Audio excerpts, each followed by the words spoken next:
Hello, boys and ghouls, and welcome to another edition of the Hair Metal Massacre podcast. I'm Steve, and I still think about you. What about you, Fincher? Are you looking for some monkey business? Oh, I'm always up to some monkey business, man. Monkey business is good business. I can't help myself.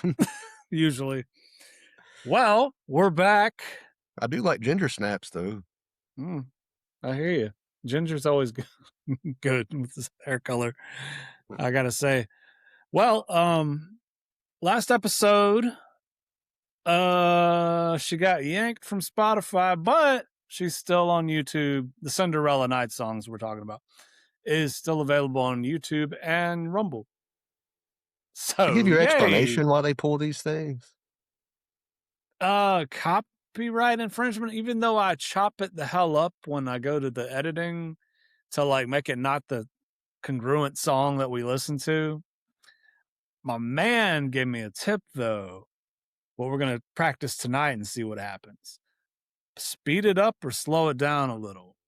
And he also chops the fuck out of his stuff. I guess you could move it up to like 1.5 speed or something. I'm 1.05 or something I got it on. So we'll do that. Shout out to my man VHS Neon. I've posted some of his videos. He's made some cool retrospectives and stuff on different bands and different genres and stuff. He's pretty cool. VHS Neon on YouTube. Check him out. There's some news, Venture, in the rock hair metal world. Did you hear about our good buddy Marq today? No. So news to me, Marq is a landlord. Did anybody know this?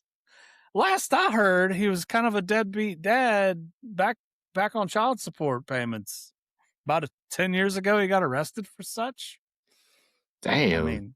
I mean, I understand that racket, that literal racket can be some bullshit, but anyway. Most things involving women is. Yeah, that's how it be. Well, let me share the screen here, and we'll watch. There's a little video of his tenants and him. Here we are at the good old Metal Sludge, one Stevie Rochelle.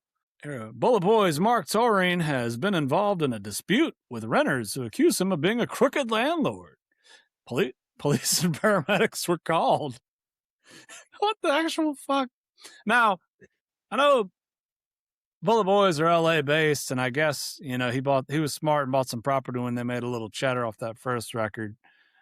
And so anyway, in a series of social media videos shared May 3rd, a Los Angeles couple is sharing their story and accusing the landlord of being crooked. The landlord is none other than Marq of Bullet Boys.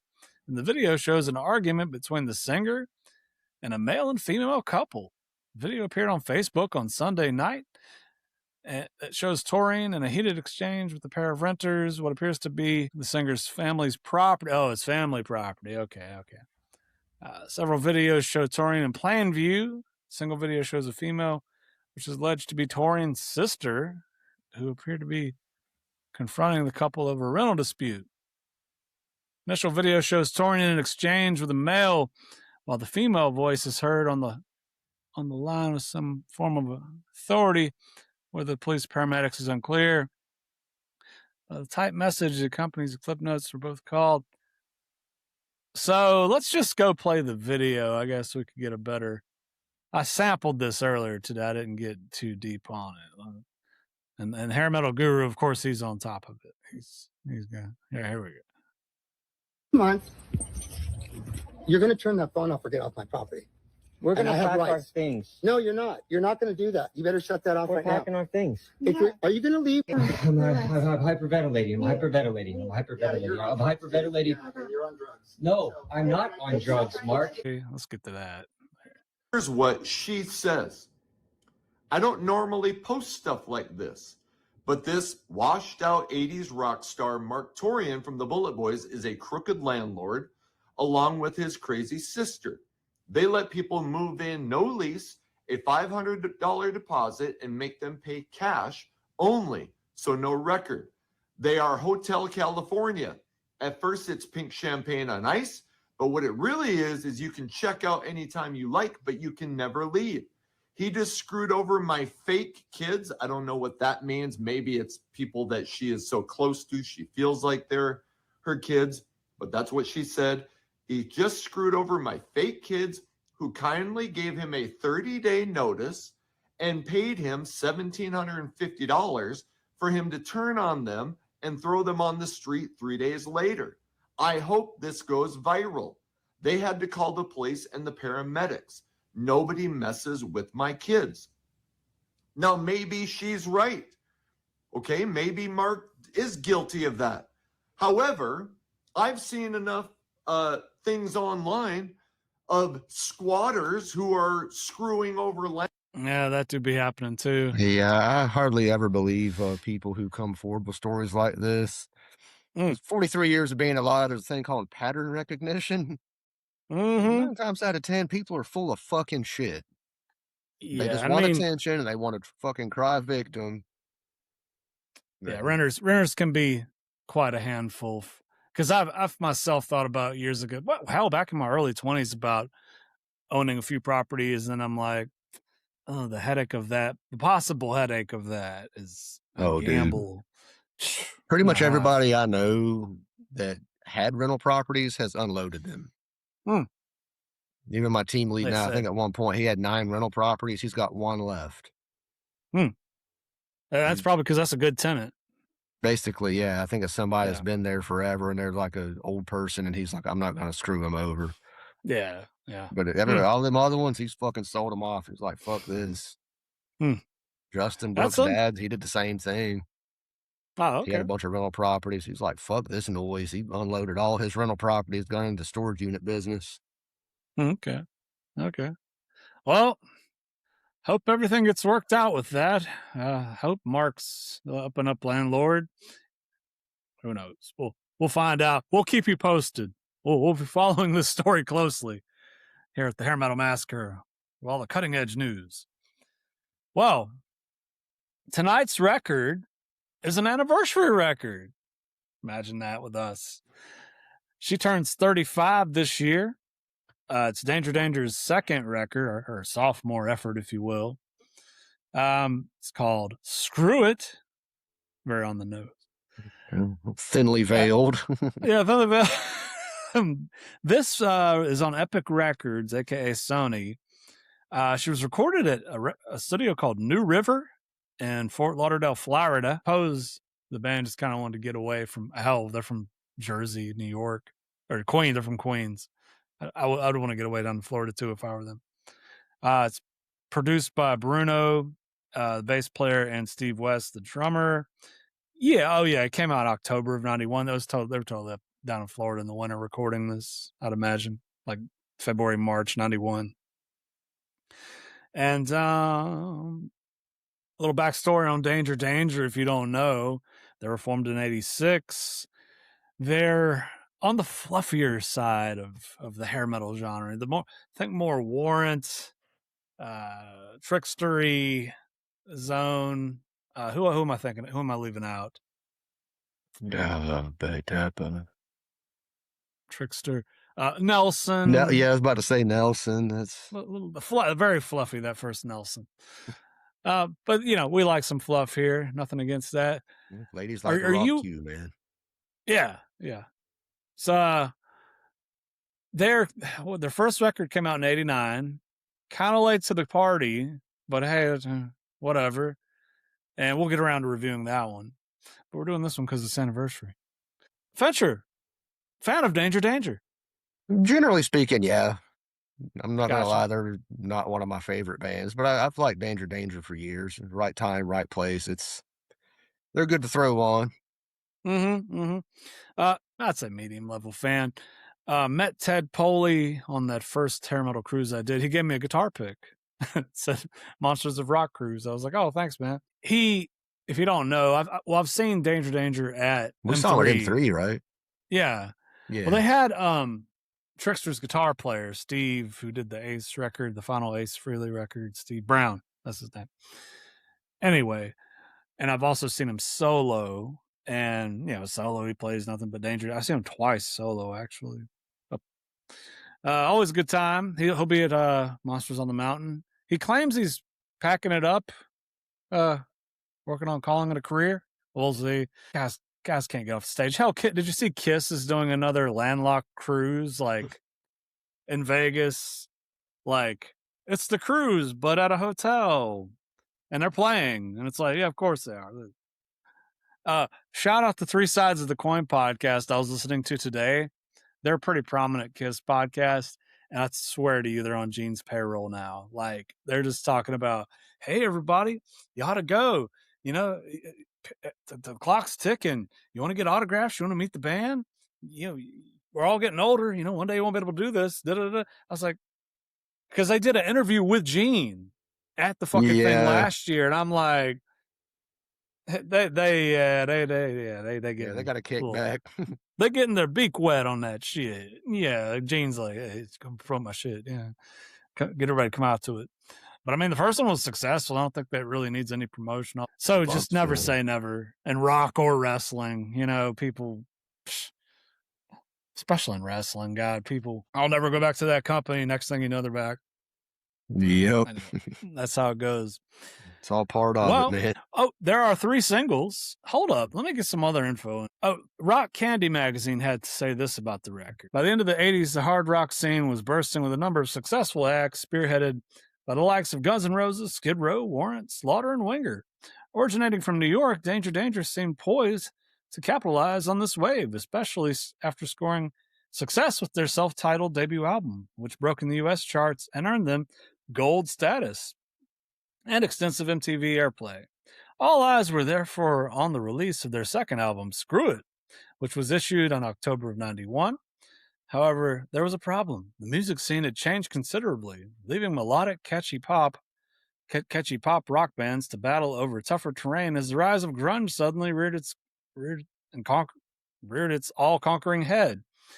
This rendered bands like Danger Danger out of sync with the prevailing winds.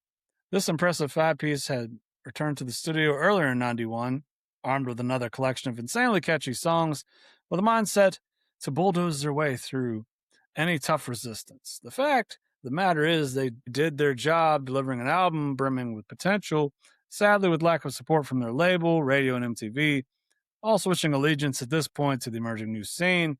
The band were left battling into an impossible-to-overcome headwind. This is where they're talking about the producers, not... Yeah, Erwin, Dutch studio wizard, Erwin Musper. I think he was the engineer, probably.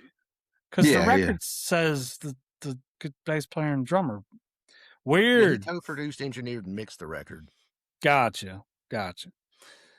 Contains a number of top-notch tracks, including Don't Blame It on Love, Crazy Nights, Beat the Bullet, and not forgetting Monkey Business, all of which in another time and place might have continued their upward momentum. This album is considered a cult favorite among glam hair metal fans. I suppose you do kind of got to really be into it to know about this record. They're not just a, Motley Crue or Poison. Yeah. And Rock Candy put out a special deluxe collector's edition a few years back in 2023. It's fully remastered, shaped from 24-bit digital technology. There was a 16-page full color booklet, 4,000-word essay, and enhanced artwork. So, how about that, Rock Candy? I do like how Rock Candy's done that with some of the more obscure releases. I own a few. I don't own that one. I own an original copy of Screw It here, but... Do they do vinyl? I have no idea. I've known about them for a while, but... I think... I've looked that up. I think, but I do appreciate they've made a lot of what used to be really hard to find titles. They've made prices drop a lot with some of those reissues, so I'm very grateful for that. Plus, getting the remaster process, a lot of those essays are really cool in there, bonus photos, and if you're a music nerd like me and Steve, you'll appreciate it. So that's... I know they did Girl, which was Phil Lewis of LA Guns singing, and Phil from Def Leppard's first band that sort of broke. Talk about a cult fan base. That's one there for you. Girl. Look them up. I think I All right, will. let's- I never knew about that.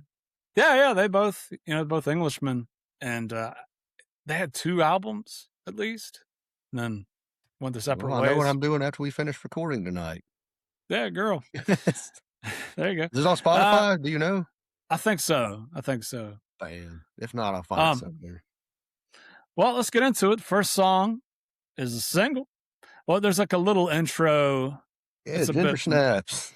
Yeah, Ginger Snaps. Get that Spanish guitar. Shit's hot, man. So yeah, man, Monkey Business. What are your thoughts, Fincher? I think Monkey Business is a prime early 90s song from this genre. It's hella fun. It's got a great hook. Totally. Love the hook in this song. But it's just a fun song for this genre. Like I said, it's a little I feel like this album as a whole is a little juvenile as far as the subject matter and the stupid. Get it? But I still like it for what it is. It's no offense to this album. This is one of those albums that sounds better after I'm about like 3 or 4 beers deep. I'm not being hateful. I just mean like, if you're out at the pool, hanging out at a party, this is a great album. I feel you. If you want to put in something that kind of generates thought, this album may kind of leave you this is no Annihilator. Yeah, exactly. This isn't Armored Saint. This isn't Queen's Right. It's not this is not thinking man's music, but it's fun man's music. This is horny man's music. That too, yeah. But that's a great way to kick this album off. It's a great vibe, and I believe this song was a pretty huge hit in England when it came out, even though it kind of flopped in the States. I do think that was a shining point, as it really took off in the UK. Oh, that's right. Huh. Them Limeys got it. Shout out Luckily, to grunge never really took hold there. I mean, they knew about it, but it was never just like, oh, whatever. Well, they gave us Bush, their reaction to Nirvana. That's true. But yeah, everything's in. Yeah.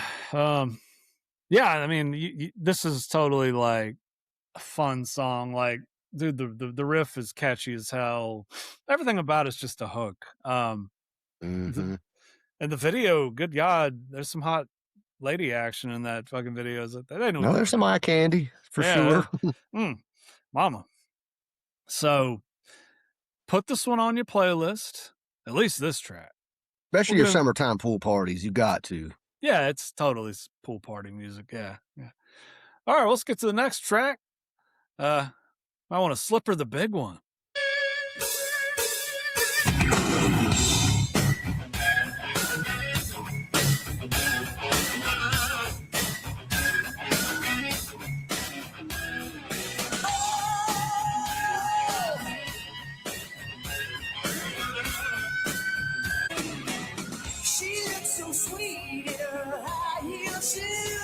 She really knocked me out.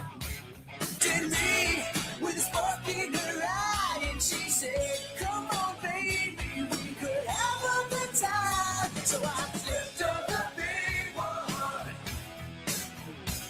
I really knocked her out. Oh yeah.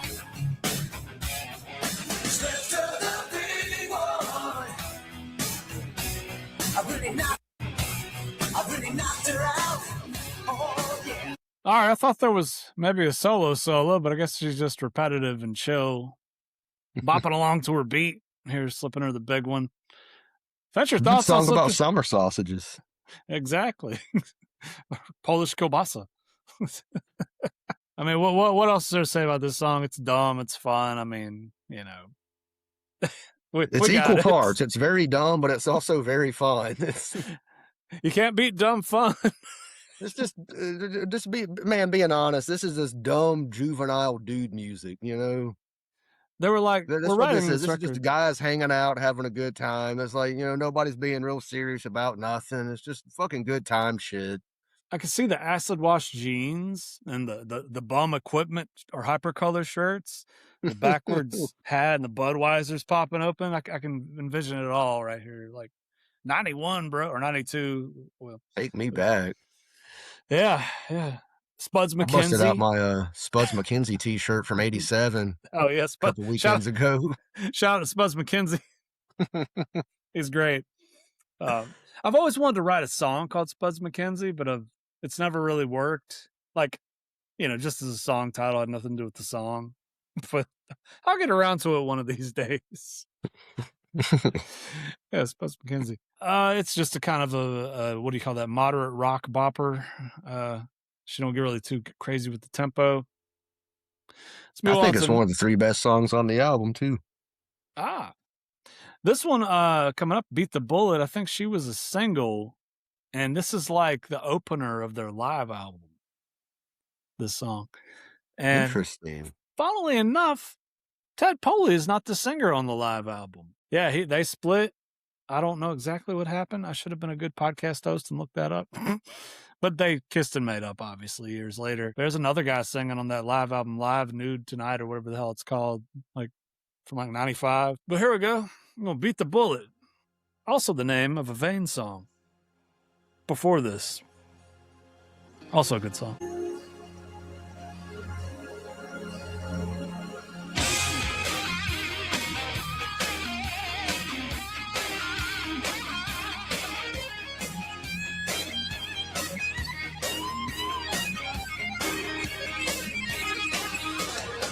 Comes a time a man's got to draw the line. You put a target on my heart. Go ahead and take your best shot. Whoa, gonna beat the bullet. You can't shoot me down. Beat the bullet. Ready, aim, fire. Come on and blow me away.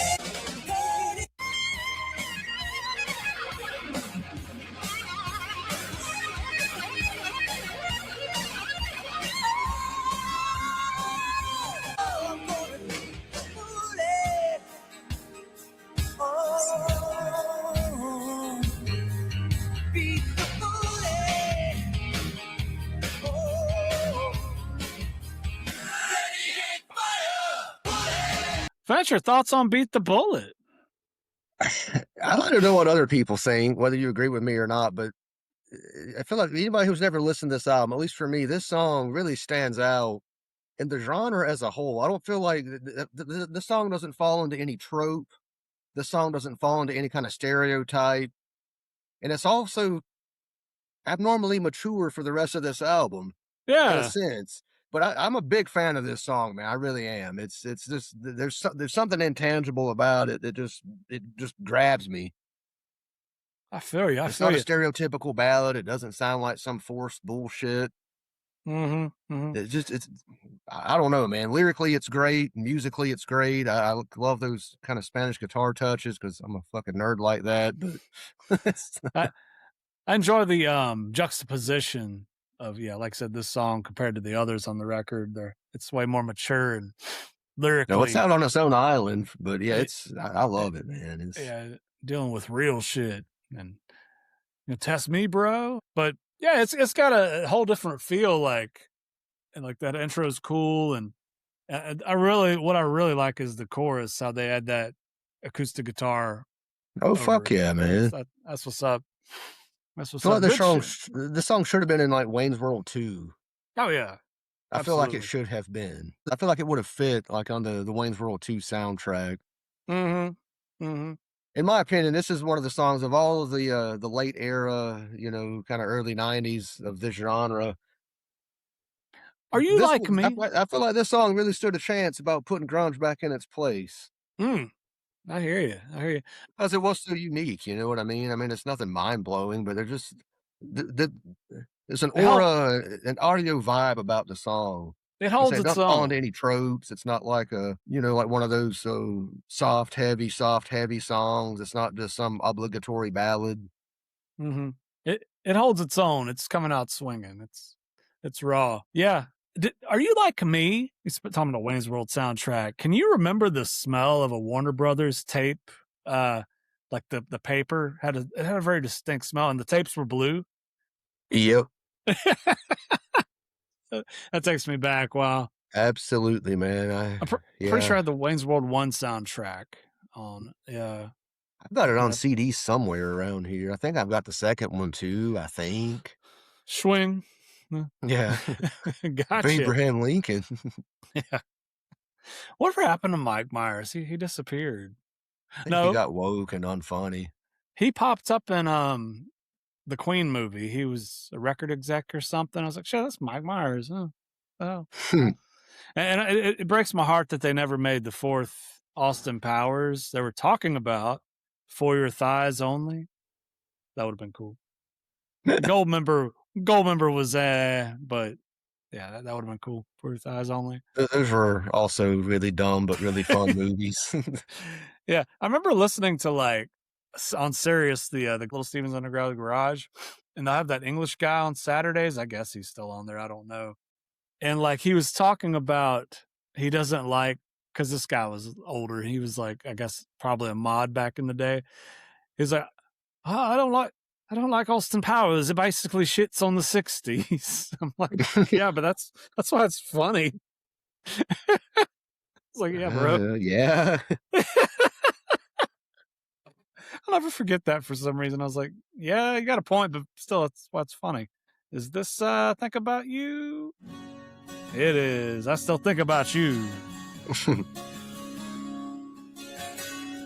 It's going out to you, Shelly, Cindy, Madeline, Crystal, Misty. Crazy thoughts running through my head, thinking about you. I've been walking down the same old road, trying hard to forget you, but I just can't let you go. I still think about you. Do you think about me? I still think about you. No matter where you go, just as sure as a cold wind blows, I still think about you. Do you think about me? Venture. When I think about I Still Think About You, does a certain other song come to mind? Perhaps. For me, it feels like highly derivative of Warrant's Heaven. Yeah. It's. I don't know how anybody else feels, but you can literally sing the lyrics of Heaven over this. Yeah, and it pretty much matches. Yeah, they change up just enough to not get sued. I feel like. Yeah, Jamie Lane coming for that ass. Yeah, but I'm not a huge fan of this song. I feel like it's just obligatory. Like the band felt like they had to, or the label was like, "Where's your fucking ballad, guys?" It's easy cheese. Yeah, and another reason I'm not a big fan of the song, even if it was derivative, I feel like it was just written to be a ballad. I don't feel like anybody kind of wrote this from the heart. It's I could be wrong. I don't want to cheapen anyone's experiences in life. I don't really know, but I don't feel any authenticity in this song as a ballad. Other ballads I do. It's very sterile. That's what I'm saying. It's just kind of like it's 1991. You know, you got to make a ballad. MTV wants a ballad. Radio wants a ballad. The label wants a ballad. Your manager is telling you got to make a fucking ballad. So they made a fucking ballad. You know, it's just how it is. Yeah, it's just I'm not not the hugest fan of this song, but I've also heard worse. So true. All right, well, I agree. It's it's like, okay, they're like, oh, well, Heaven and fucking Every Rose Has its Thorn, and let's kind of go, let's get in that lane, and nobody will know. That was years ago. Shit. Yeah, okay.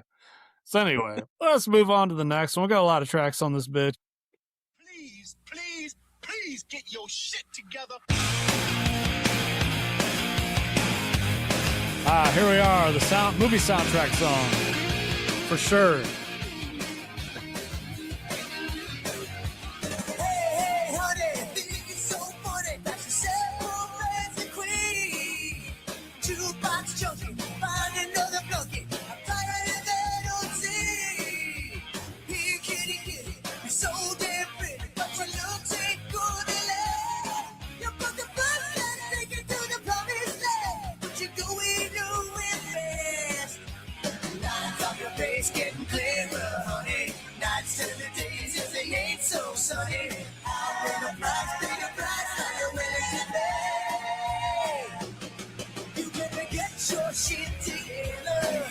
Pull your head out of the sand. Get your shit together. Do it while you can.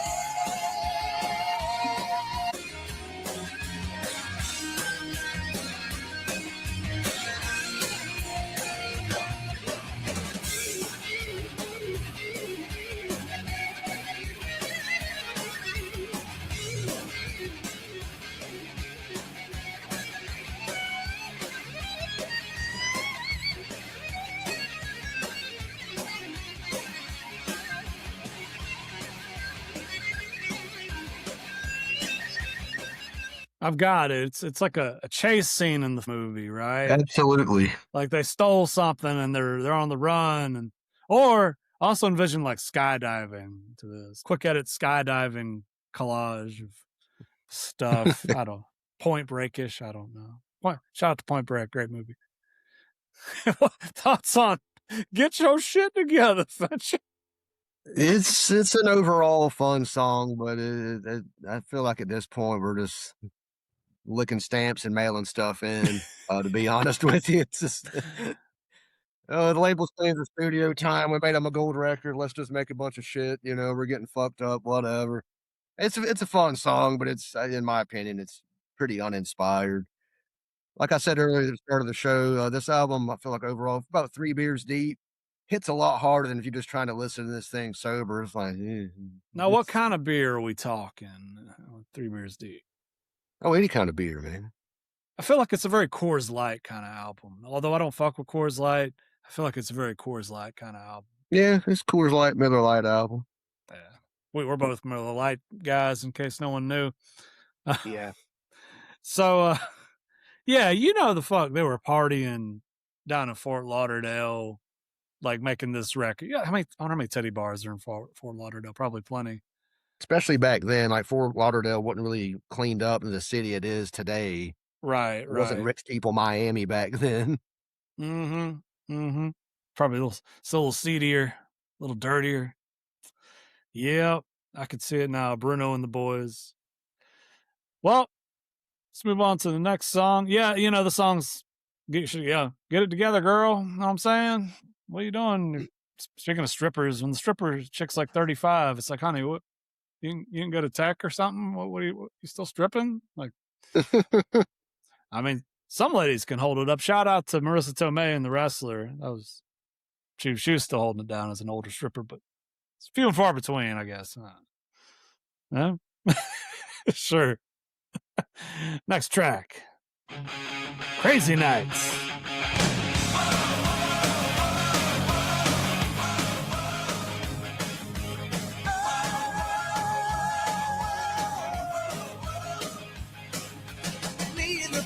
Going out tonight, gonna start a little trouble in town, 'cause it's alright.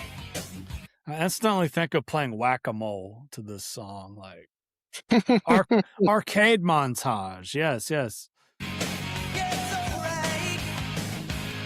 Got my 350 Chevy 4 on the floor. Love to hear the sound of the engines roar. What a feeling. What a feeling. Cruising down the boulevard, searching for the Queen of Hearts, looking for some action. Whoa, just another crazy night, having such a good time. Crazy nights, we'll forget the morning after. Just another crazy night, flooded with disaster, but it feels so right. Oh yeah.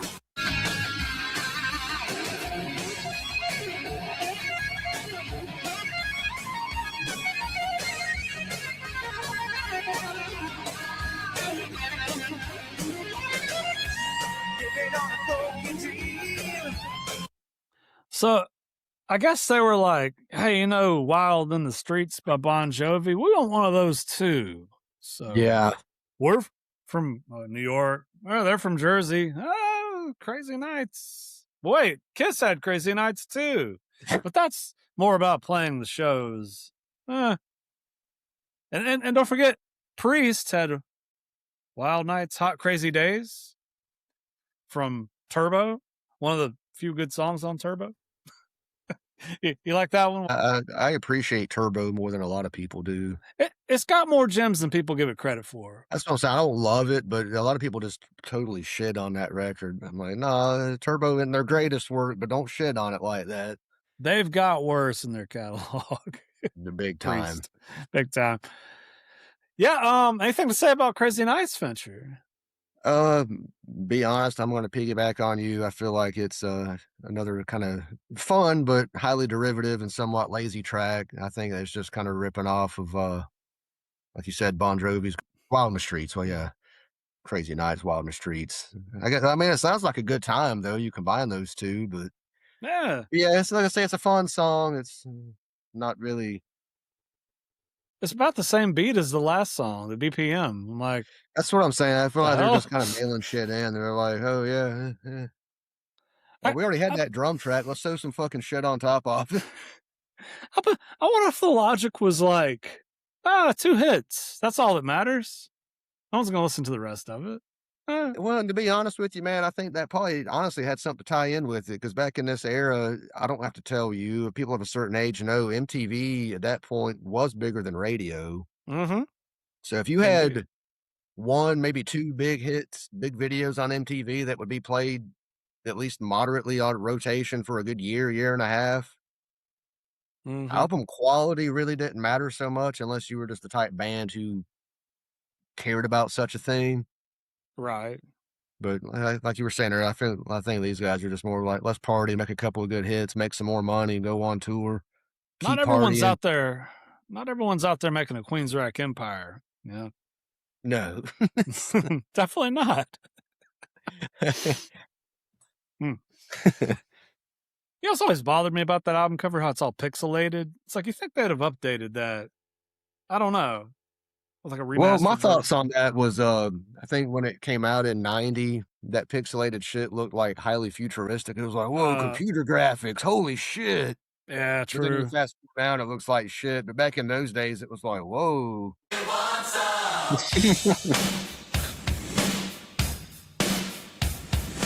Friday night, I've been working all week. Time to get busy, no time to sleep. Going downtown and get some touch. I'm not the kind of guy to beat around the bush. I think about it every night in my sleep. Oh yeah, while I'm driving in my car. Can't live without it, my obsession runs deep. Well, I say screw it, my mama and dad do it, and that's good enough for me. Everybody wants some, everybody needs some. Oh, I love you. Ah, yes, the Titty Bar song. Yes. This one's fun. Something else I've noticed about Danger Danger, they're big on the pre-choruses. A lot of pre-choruses going on, which is fine. Yeah. I mean, they're strong. This pre-chorus, though, especially kind of reminds me of Show a Little Love when Lillian acts. It's got kind of that little kind of riff. Yeah. Kind of like their pre-chorus on that song. Yes. Oh, weird. I'm trying to think. There's some Bon Jovi song that this reminds me of as well. It's also kind of Pour Some Sugar on Me. Yeah. Kind of. Once again, a little derivative. It's still fun in its own right, but it's I don't think nobody really went out of their way here in the songwriting department. Yeah, they weren't reaching too far. Yeah, they're like, fuck it works. Let's go back out and let's go back to the Titty Bar. Back to the Titty Bar. Yeah. I wonder if that's some good Cuban food while they're in Fort Lauderdale. Shout out to Cuba. Love good Cuban food. I need to get me a Cuban wife, man. There you go. Get you that. Get her from shit. That bitch would act right. You know what I mean? Word. I don't know. Depends if she grew up under Fidel or not. That's what I'm saying. Yeah, she'd be like, "Oh my God, this is paradise, heaven on earth." Like, that's right, bitch. I'm gonna send you back. Better fucking act right. Wow. Watch out, she might give you the Cuban necktie. Oh shit. Nah, man. What's really good? Shout out to Tropical Grill, chicken grill around here. It's a local chain. Shout out to Lazaro, who owns it. The blackened chicken with the yellow rice and the black beans, the curry sauce. That's good stuff. I mean, I'm sure it's a very man. I love tropical grill, Americanized, dude. but shit's on point. I've been a fan since they opened back like 2012 or whatever. Back when I there used was to go only there one. for lunch a lot years ago. Me too. Yeah. Sad they opened one close to me, and I still hadn't been to it yet. But we were talking before we started recording. I just don't eat out like I used to, man. Costs too damn much. I actually walked to that one because my truck broke down, or the liftgate broke down. This was back around Thanksgiving last year. My liftgate broke; it wouldn't go up. I tried all my usual, I tried all my usual tactics: bang on the solenoid, check the fluid level, fuses, nothing. So the best they could do me was to send out our machine repair guy, who's not trained in working on these things, but okay. But he is a problem solver at least. So it was, I was over at Steve's Muffler, if you know where that is, over by. Yeah. Yeah, one of my customers. So I'm like, well, it's Friday. Fuck, I was going to eat out anyway. So I guess I'll walk over to that new Cuban chicken. I call it Cuban chicken. And have me some Cuban chicken. Then I'll walk back. And so Jay, we actually had the tow truck come out, right? But we used the tow truck to pick up the gate and strap it tight, and so it wouldn't fall over, and went down to the shop and dropped it off. And that was not much work was done that day, but whatever. This happens with driving a truck. It does. I did that. It does. Stuff be happening. Yeah. All right, let's go on to the next track, which is Don't Blame It on Love. You thought you had everything that you wanted, but something was wrong from the moment they started. But I've had enough, girl, you're not fooling me. You got one too many tricks up your sleeve. Come on, baby, don't be, don't blame it on love. The tough get going when the gun gets tough. Sooner or later, I'll be calling your bluff. Why don't blame it on love?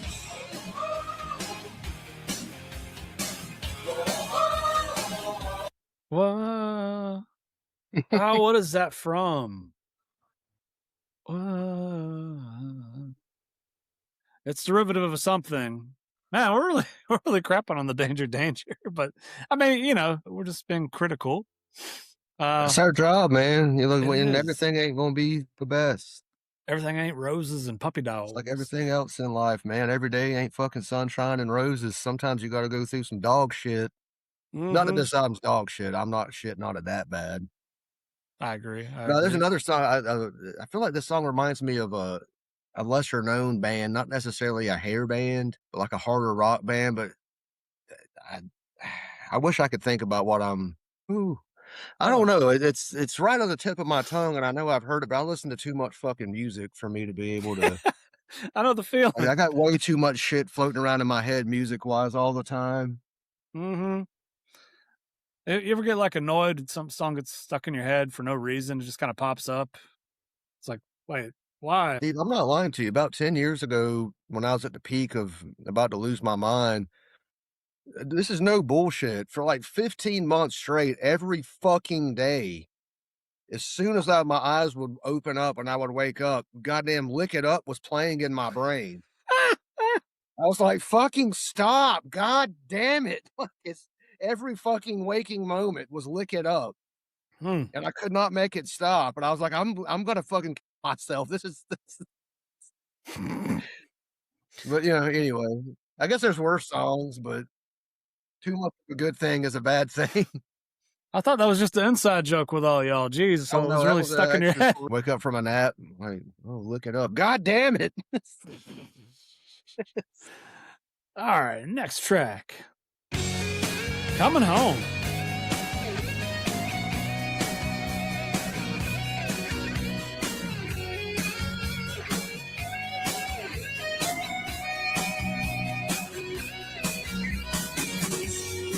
half of my life on the run from tired love and endless heartache.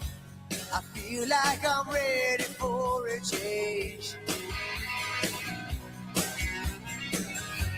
And I made some mistakes in the past, even some I've learned to live with. I was so confused, I had nothing to lose but you.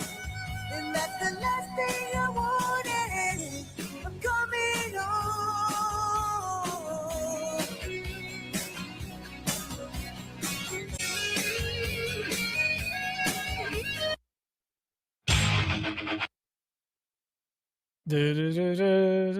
That kind of sounds like a Thin Lizzy song. Yeah.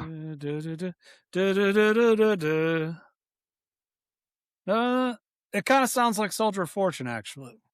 Huh. Thoughts on Coming Home, Fincher? It kind of reminds me of a Nelson B-side. Got a name on it? No, I just mean just in general, it sounds like it would be a B-side. Oh, right? I see what you're saying now.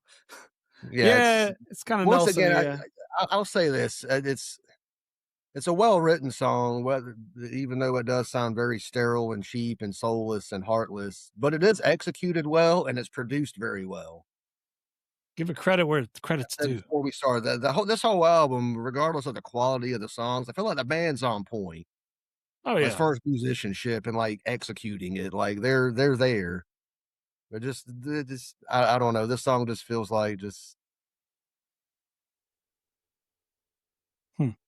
There's no heart in it, I guess is what I'm saying. There's just no soul in this song. It's just like somebody wrote it. I almost feel like somebody, and I don't think this is the case, but I feel like an outside writer gave the band this song and then they just played it. They have no connection to it. They're just like, yeah, it's. I much more prefer Kisses Coming Home, especially the unplugged version. It's good song. Yeah, it's kind of milquetoast, like well. Enough's Coming Home. It's a very quality song, by the way. It makes me think about the desert or something. I don't know. Riding motorcycle across I mean, the desert. this song has its place. I mean, like you said, if I'm like just taking a day trip, driving around looking at beautiful scenery, like out the desert, at the beach, it's great to have in the background. Let's move on to the horny SOB.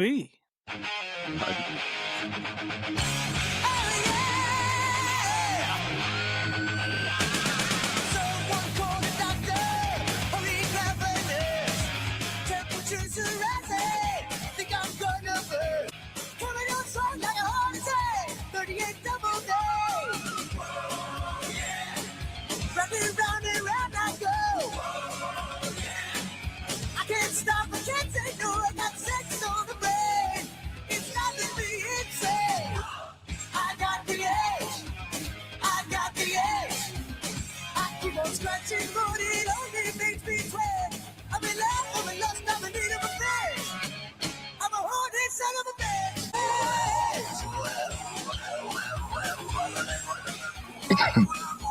Talkbox.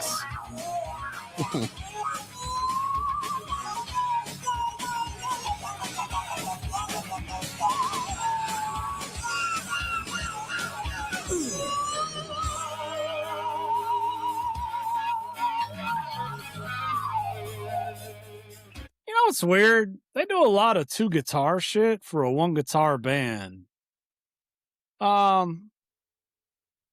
weird. Anyway, gotta appreciate Mr. Poley's transparency here. I'm a horny son of a bitch. What do you want from me, huh? Yeah, I know how he feels. Yeah. Well, we've all been there. Oh yeah. Thankfully, I haven't lost that edge. That would suck. Venture, thoughts on horny SOB? It's pretty juvenile lyrically, but I feel like musically it's pretty elevated, especially that squat box solo we heard. That's pretty unique to this genre. Not everybody can pull that off. That's what I'm saying. Not everybody can pull that off, and it's got a great. This could almost be a Skid Row song, off Slave to the Grind. I feel like it's got that driving beat, and I could hear Sebastian singing this song. I can too. Wow. Yeah. But yeah, generally, like I say, the subject matter is. I'm not saying it's not fun, but it's pretty juvenile and stupid. But it's once again, that's 3 or 4 beers. It's a little more relatable. See, I had to go get me a Miller Lite because we were talking about beers. I said, yeah, I gotta go get one, man. I doing got all some these Keystones tracks still in there. Those some Keystones? Hell yeah. I'm classy, man. Keystone. Right on. Yeah, it's a driving, fun little track. I don't think I could bang to it though. That'd be too much. I gotta take it a little easier, Mama. What the fuck? Whew.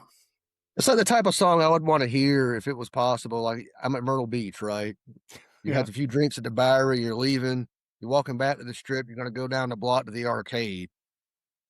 And in that moment, this song is playing. And then you enter the arcade, you start playing skee ball. Then the song ends. Entrance music. Yeah, entrance music. It's like, let's go. There you go. There you go. Well, let's do our next one. After you go to the arcade, you can find your way back home. Fat chance. Yeah. Uber.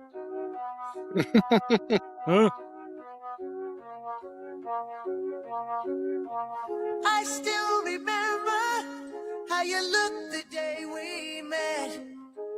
Picture perfect innocent, a smile you can't forget. My little flower, you were sunshine when it rained. A rainbow in a clear blue sky, the sweetest song that ever played. If you take me by the hand, open up your heart, I'll help you find your way back home. Have a little faith, don't give up on love, I'll help you find your way back home. I gotta say, I've never made it this far into this record, and so we're reviewing it. Really? Yeah, I've never got this far down. Shout out to the Beatles organ there at the intro. I'm glad you think that because I think this song is like this is like their Beatles tribute song. Yeah, kind of a nuffy feely. I could hear Chip singing this, or excuse me, Donnie. No, Chip's the singer now. No. Of Enough's Enough. Oh yeah. Yeah. Actually, they could do this song, and no offense to Danger, but could probably actually do it better. That's what I just thought too. Yeah. Yeah. This song is fucking 6 minutes and 14 seconds, bro. Hold up, let's see here. Yeah, I had oddly enough, I specifically went back to this song like an hour and a half before re-recorded this, even though I've listened to this album all the way through several times. But when I did my review and made my notes and whatnot, I don't know why I wanted to go back to this song and not for a good reason. I was like, was it really as bad as I remember? And it just, and it's not really that bad. I mean, I'll give them a high grade for the going out on a limb there, because once again, I can't really think of any other band in this genre who made anything remotely close to that. Whether it's good or not, I don't really think it hit the mark. At least not for me, it didn't. But kudos to them for fucking doing it, man. You know, like trying something a little different. Man, that's what I'm saying. Kudos to them for trying something different. You know. Oh shit.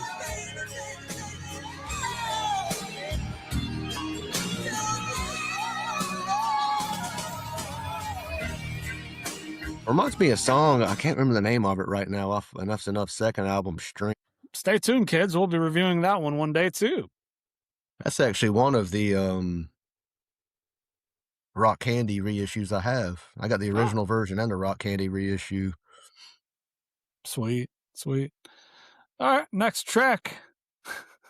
Yeah, you want it. Oh God, this really should have never been recorded.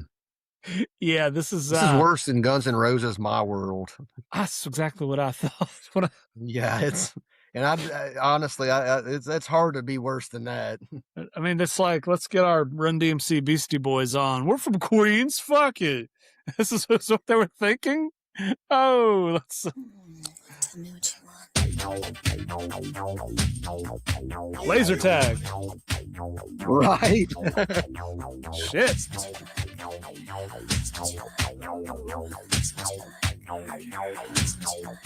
see you looking at me from across the room with your backstage pass. A rodeo. Ooh, girl, you act so cool. You like to play it shy. Ask your dad, please, but he still says no. You got the wild sex fire. You want it. Yeah, you want it. You know what? That reminds me of something. Have you ever heard Bret Michaels, You Know You Want It? Yeah, unfortunately, I have. I have sent it to you before, haven't I? Yes. Yeah, because I love Bret Michaels and especially Poison. I just try to remember. I just try to make my brain think that doesn't exist. Well, you know what? I want to torture our listeners with this atrocity, if you will. There we go. Suffer. This is what y'all get. You know you want it. Check 1 2 1 2. Are you ready for this? 1 2 3. You know you want it. You know you get it, so you got it, so you flaunt it. Back up. You know you want it. You know you want it. You know you get it, so you got it, so you flaunt it. This is the best part.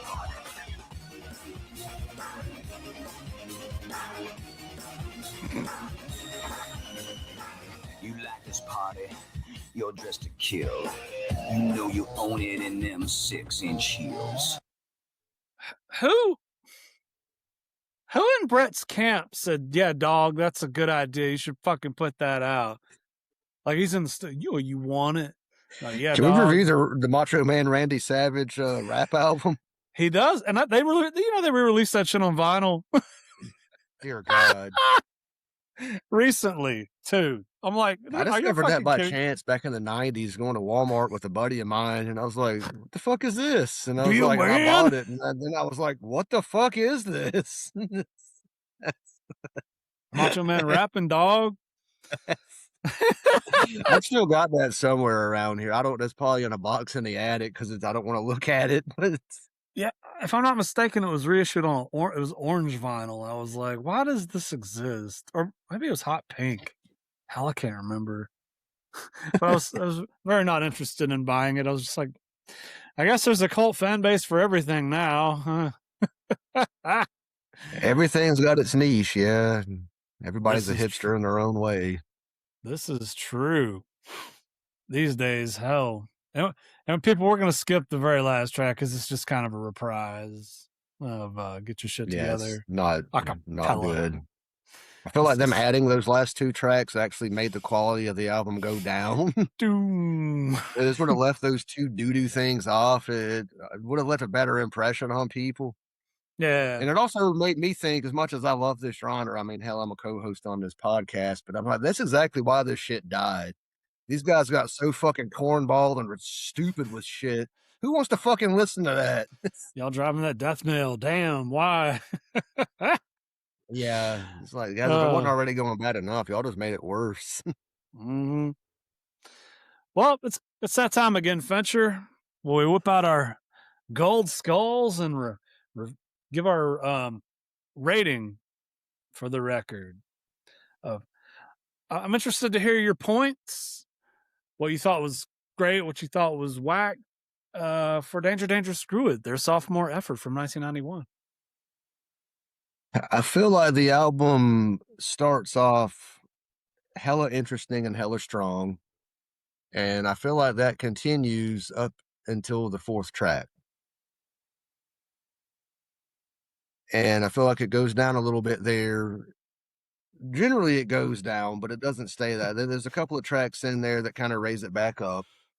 Not all the way back to where we were, but, Get Your Shit Together, Crazy Nights, it kind of picks it back up a little bit, even though those are still kind of contrived, whatever. It's mostly down from there. The central tracks? Central tracks are the first three in my book: Monkey Business, Slip to the Big One, and Beat the Bullet.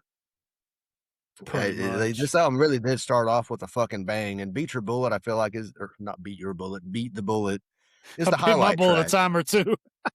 Yeah, hey, got him. Oh man, but I feel like that's the highlight track of the album.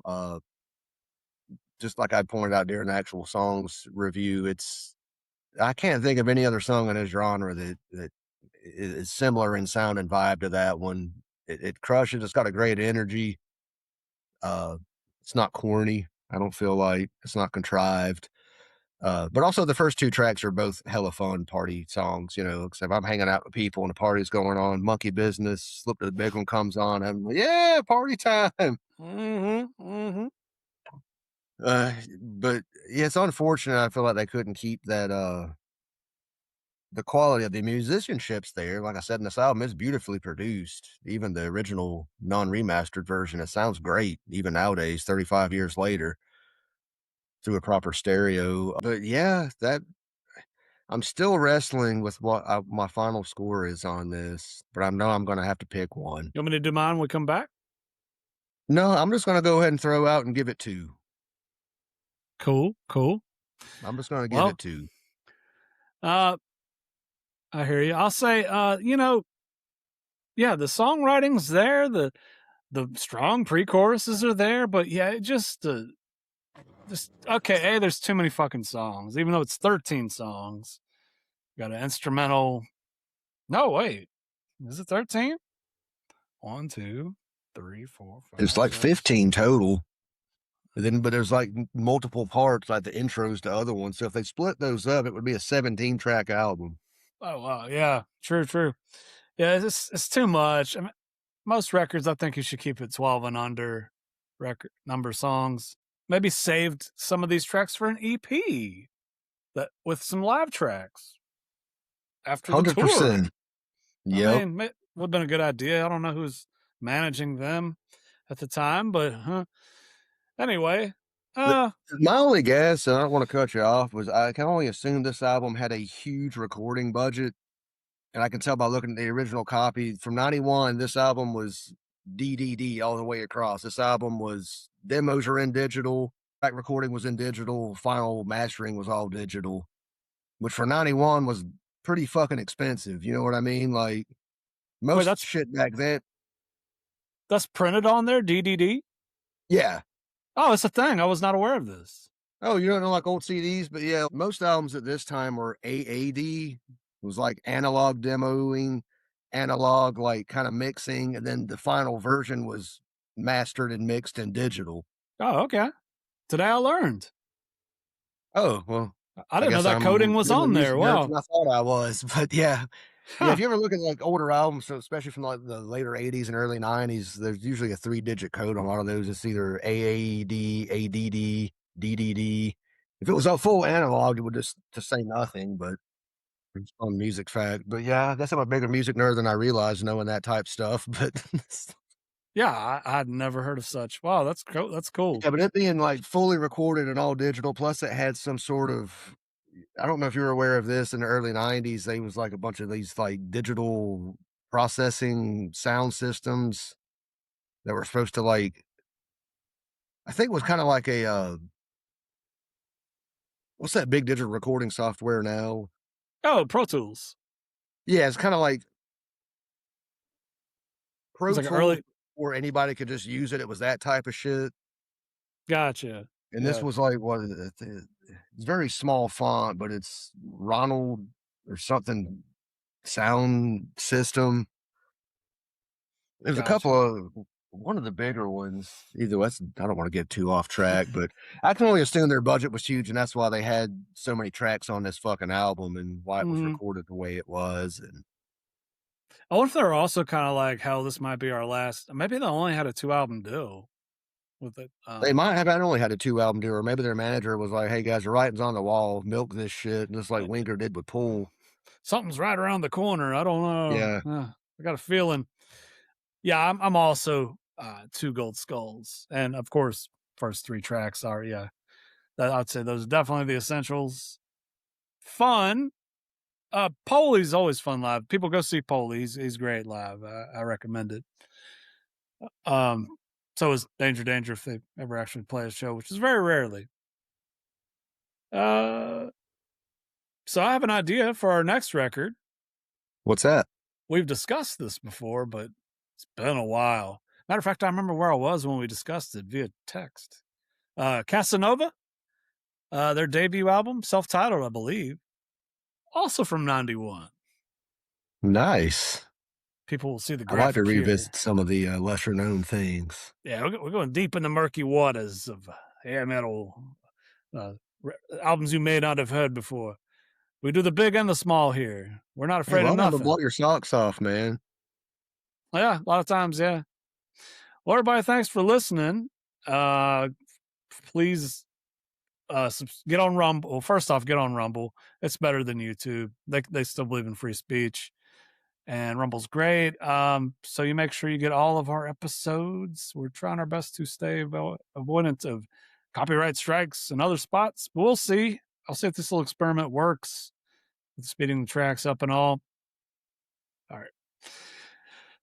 Follow us on Facebook. We have a page there, Hair Metal Massacre. Email us at hairmetalmassacre@gmail.com with questions, complaints, and ideas. And thank you for listening. Take her sleazy.